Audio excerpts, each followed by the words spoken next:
నల్గొండ జిల్లా చింతపల్లి మండలంలో మంత్రి కోమటిరెడ్డి వెంకటరెడ్డి పర్యటించారు. స్థానికంగా ఉన్న సాయిబాబా దేవాలయాన్ని మంత్రి సందర్శించారు. ఈ సందర్భంగా ఆలయ నిర్వాహకులు మంత్రికి ఘనంగా స్వాగతం పలికారు. దత్త జయంతి సందర్భంగా ఆలయంలో మంత్రి కోమటిరెడ్డి వెంకటరెడ్డి ప్రత్యేక పూజలు చేశారు.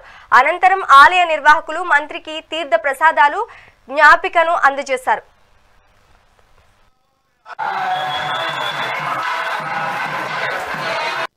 సాయిబాబా అంటే మన తెలంగాణలో ఎక్కడ లేకుండా అంత సిస్టమేటిక్గా ఈ గోమాతతో పాటు ఇన్ని పూజా కార్యక్రమాలు అన్నదానాలు నిర్వహిస్తూ నిజంగా చాలా సంతోషం అనిపిస్తుంది.